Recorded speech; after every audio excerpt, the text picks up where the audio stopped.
Ada seorang hamba Allah, tuan-tuan.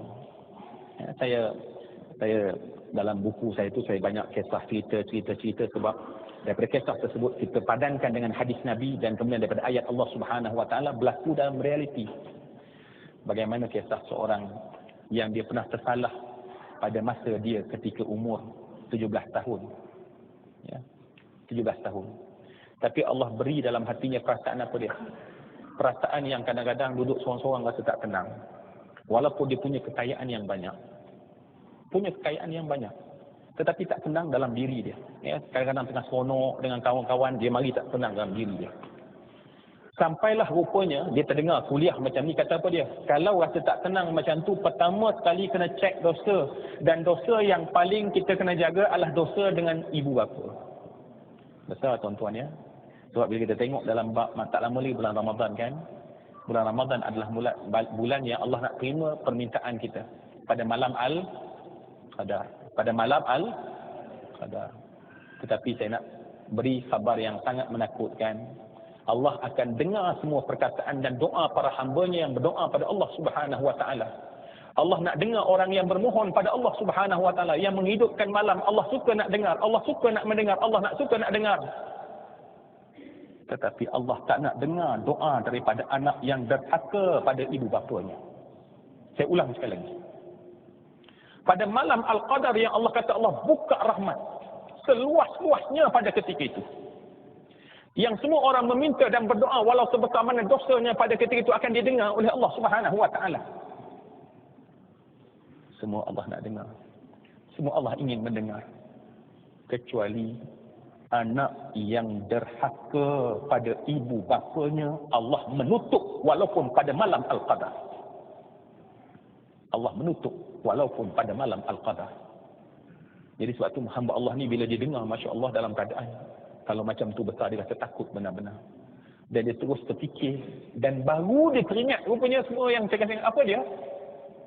Dia pernah pada masa umur dia 17 tahun, dia pernah ketika itu menghina mak dia hanya sebab mak dia tertuang Clorox pada seluar jeans dia. Dan apa dia? Dia ambil seluar tersebut sambil campak ke muka mak dia dan kata, orang tua tak ada akal. 17 tahun. Tetapi mak ya, dia tanggung duka dan sedih, tetapi kemudian masa mungkin merawat dia.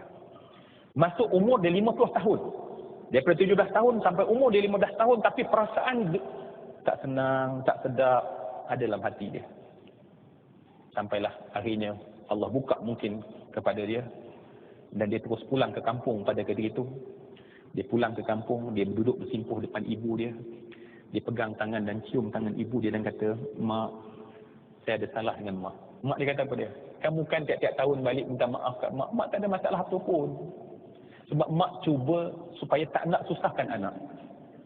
Tapi oleh kerana dia betul-betul rasa dia bersalah, dia sebut, "Mak, saya pernah pada umur 17 tahun dulu, mungkin mak dah lupa," dia kata. "Mungkin mak dah lupa.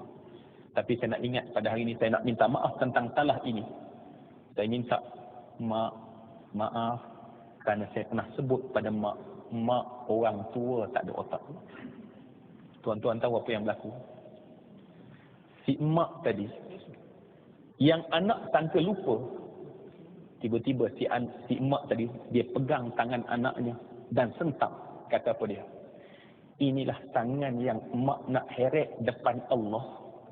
Sanggup kata pada ibu yang melahirkan dia, orang tua tak ada otak. Hak ni sebenarnya mak tak pernah maaf sejak dulu sampai sekarang." Rupanya tuan-tuan, dalam kita minta maaf, yang secara umum ada benda yang khusus yang kita kena khusus.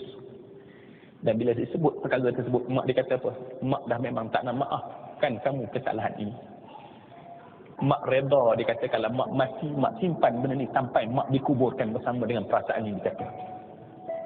Saya nak ringkas tuan-tuan.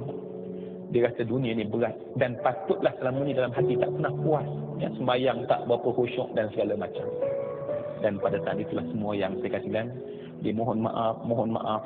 Ya, dia ringkaskan kisah ya, panjang kisah dia tu. Dan kemudian akhirnya pada satu subuh tu, mak dia peluk sambil mak dia menangis. Mak dia kata dia, kalaulah tidak mak lihat kamu benar-benar minta maaf, mak dah berniat tak maafkan kamu sampai bila-bila. Dan hari ini, mak maafkan semua salah kamu. Tuan-tuan, dia kata apa dia? Dia pengalaman dia kata. Bila mak dia sebut macam tu, lapang selapang-lapang.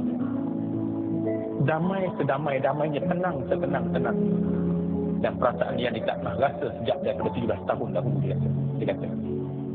Dan dia kata, mungkin sampai menjelang untuk kita berfikir ini, saya tak cerita tadi dia ada 2 anak.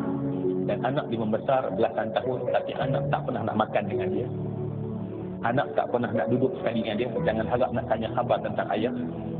Dan pada saat itu tuan-tuan, bila dia balik daripada kampung selepas minta maaf daripada ayah, dia keluar daripada pintu, dia kata apa dia?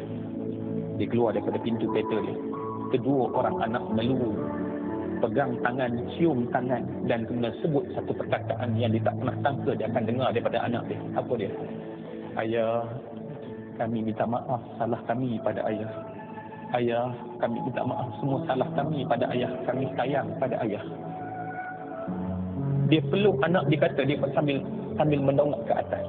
Benar rupanya kata Nabi, kamu buat baik dengan ibu ayah kamu. Allah ubah anak supaya jadi baik pada kamu. Yang selama ni rupanya kita jauh dengan mak dan ayah, ada salah dengan mereka. Dan anak jadi buat masalah pada kita. Semua yang saya hormati dan saya kasih sekalian, marilah sekali lagi kita bermuhasabah dan merenung kembali. Satu soalan mudah yang kita kena jawab. Tanya setiap hari, adakah sebenarnya aku ini anak soleh? Adakah aku ini anak soleh? Adakah aku ini anak soleh? Dan saya nak tolong jawab jawapan. Nabi pernah cerita tentang orang yang berdarah tangan dan kaki. Nabi kata, kamu belum layak jadi anak soleh. Wahai kita, adakah kita telah layak jadi anak soleh yang sebenar-benarnya? Kerana lawan bagi soleh adalah derhaka. Lawan bagi soleh adalah derhaka. Ya Allah, janganlah kami golongkan dalam sebagai golongan anak-anak yang derhaka, yang murkai dan benci dan tidak mau mendengar daripada kami akan doa dan permohonan kami. Mohon maaf daripada saya. Semoga perbincangan ringkas kita pada malam ini hanya sekadar untuk kita melihat